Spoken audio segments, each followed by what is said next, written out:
نبی پاک صلی اللہ تعالیٰ علیہ وآلہ وسلم نے 3 باتیں ارشاد فرمائیں۔ سب سے پہلے حضور نے نجات کے لیے جو بات ارشاد فرمائی وہ بڑی قابل غور ہے اور سمجھنے والی ہے۔ حضور علیہ الصلوۃ والسلام نے پہلی بات ارشاد فرمائی، فرمایا اگر تو نجات چاہتا ہے تو اپنی زبان کو اپنے قابو میں رکھ، اپنے بولنے پر کنٹرول کر، تول کے بولنا شروع کر، اپنے لفظوں کی حرمت کا خیال کر۔ اپنی زبان پر جو بندہ کنٹرول پا گیا، یہ پہلی علامت ہے نجات کی۔ اور ایک مقام پہ نبی پاک علیہ السلام نے یوں بھی بیان فرمایا، تم مجھے گارنٹی دو 2 چیزوں کی، اور مجھ سے گارنٹی لے لو جنت کی۔ فرمایا تم مجھے اپنی 2 ٹانگوں کے درمیان شرمگاہ کی اور 2 جبڑوں کے درمیان زبان کی گارنٹی دے دو، اور میں اللہ کا محبوب ہو کے تمہیں جنت کی گارنٹی دیتا ہوں۔ پہلی بات نجات کے لیے نبی پاک علیہ السلام نے یہ ارشاد فرمائی کہ اپنی زبان کو اپنے قابو میں کر، اس پر کنٹرول کر۔ اور دوسرا فرمایا تیرا گھر تیرے لیے کافی ہے، ادھر ادھر بلا وجہ نہ گھوما کر، بغیر سبب کے بہت ساری مجالس میں نہ جایا کر۔ ضرورت کے لیے جائیں، خیر پانے کے لیے جائیں، اچھے ارادوں سے سفر کریں۔ گئے ہمارے صوفیاء علماء دور دراز کے سفر کیے محدثین نے، کس لیے؟ حضور کی احادیث کو جمع کرنے کے لیے، نبی پاک علیہ الصلوۃ والسلام کے فیضان سے حصہ پانے کے لیے۔ لیکن فرمایا ادھر ادھر نہ۔ کچھ لوگوں کو بڑا شوق ہوتا ہے، اس مجلس میں بھی جائیں گے، اس محفل میں بھی جائیں گے، اس کی بھی سنیں گے، اس کی بھی سنیں گے۔ نتیجہ یہ رہے گا کہ بے یقین ہو جائیں گے، اپنے گھر سے نکلیں گے، گھر گھر پھریں گے، کسی گھر کے نہیں رہیں گے۔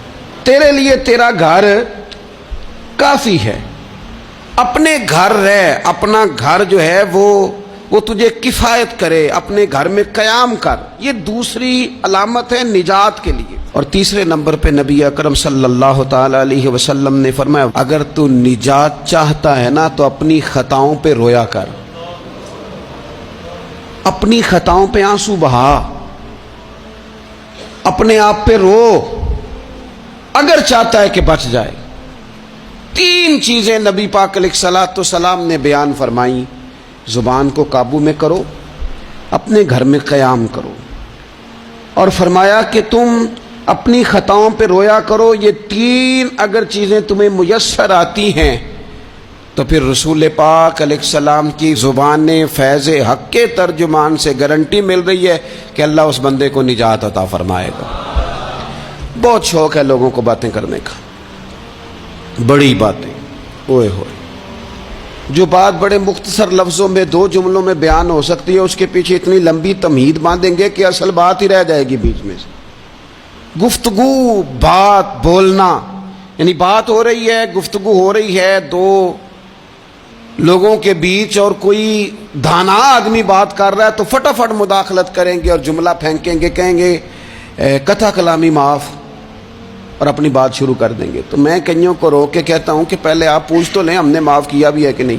بہت باتیں کرتے ہیں بعض لوگ، بہت باتیں کرتے ہیں، اور دنیا میں جو زیادہ خطائیں ہوتی ہیں وہ زبان کی وجہ سے ہوتی ہیں۔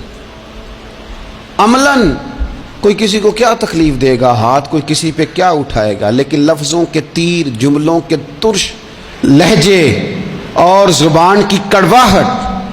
حضرت عثمان غنی رضی اللہ تعالیٰ عنہ فرمایا کرتے تھے کہ زبان تو روح کو گھائل کر جاتی ہے، بندے کو اندر سے توڑ کے رکھ دیتی ہے یہ زبان۔ بہت سارے لوگ تھے، انہوں نے بہت سارے جملے زندگی میں بولے، میں یقین سے کہتا ہوں کہ انہیں بھی پچھتاوا ہوا کہ یار مجھے یہ والا لفظ نہیں کہنا چاہیے تھا، لیکن کاش یہ بعد میں پچھتانے سے پہلے آپ سوچ لیتے۔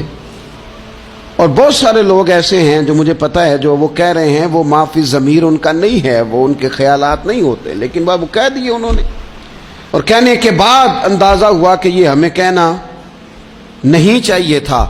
دوسرا ارشاد فرمایا کہ تو اس طرح کر، اپنے گھر کو نہ لازم پکڑ لے، تیرا گھر تیرے لیے بہتر ہے، تیرا گھر تیرے لیے کفایت کرنے والا ہے۔ شریعت اسلامیہ میں نا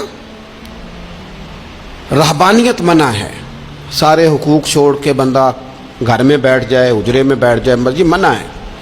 لیکن کچھ دیر کے لیے وَتَبَتَّلْ إِلَيْهِ تَبْتِيلًا, سب سے کٹ کر اللہ کے ساتھ جڑ جاؤ.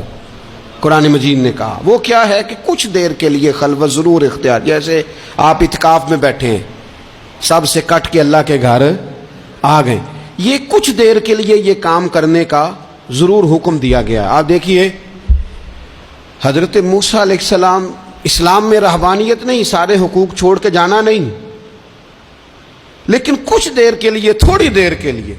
حضرت موسیٰ علیہ السلام 40 دن کے لیے گئے نا کوہ طور پہ, پھر اللہ نے تو رات عطا فرمائی.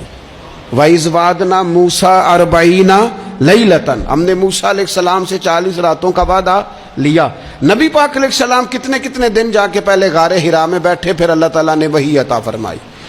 تو کچھ اپنے گھر میں وقت گزاریں, عبادت میں وقت گزاریں, اللہ کی یاد میں وقت گزاریں. سارا وقت گھومنے میں پھرنے میں ضائع نہ کر دیں. کچھ لوگ ایسے ہیں عبادت کے لیے بٹھاؤ تو تھکے ہوئے ہیں, اور ان سے کو کہیں جانا ہے تو وہ تیار بیٹھے ہیں. تو کچھ اوقات اپنے اس پر بھی لگائیں. اور تیسری بات جو ارشاد فرمائی گئی وہ یہ ہے کہ اپنی خطاؤں پہ رویا جائے. ہم نہ بڑا تبصرہ کرتے ہیں, بڑا رونا آتا ہے کسی کی مظلومیت پر, کسی کے دکھ پر, ملکی حالات پر, لوگوں پر, اچھی بات ہے, لیکن نجات کے لیے ضروری ہے کہ انسان اپنی خطاؤں پر بھی روئے. اور نبی اکرم صلی اللہ تعالیٰ علیہ وسلم نے فرمایا کہ اگر تمہیں اللہ کے خوف سے آنکھ سے اتنا قطرہ بھی نصیب ہو گیا جتنا مکھی اور مچھر کا پر ہوتا ہے, تو اللہ تبارک و تعالیٰ اتنا بھی تمہاری آنکھ سے آنسو نکل گیا تو جس طرح بھینس کے تھنوں سے نکلا ہوا دودھ دوبارہ تھنوں میں نہیں جاتا, تم بھی دوزخ میں نہیں جاؤ گے. اور 2 آنکھیں اللہ کو بڑی پیاری ہیں. یا رسول اللہ کون سی؟ فرمایا کہ جو رب کی رضا کے لیے پہرا دیتی ہے, اور ایک وہ آنکھ جو اللہ کے خوف میں آنسو بہاتی ہے. یہ 2 آنکھیں اللہ کو بڑی پیاری ہیں. تو اس لیے یہ 3 باتیں آپ نے نہیں بھولنی. ایک تو یہ کہ اپنی زبان کی حفاظت کریں, ایک اپنے گھر میں, مسجد میں, اجرے میں کچھ دیر بیٹھ کے اللہ کو یاد کریں, اور کوشش کریں کہ بغیر وجہ کے گھر سے نہ. اور تیسری بات یہ کہ اپنی خطاؤں پر آنسو بہانے کی کوشش کریں. اللہ تعالی ہم سب کو سمجھنے کی توفیق عطا فرمائے.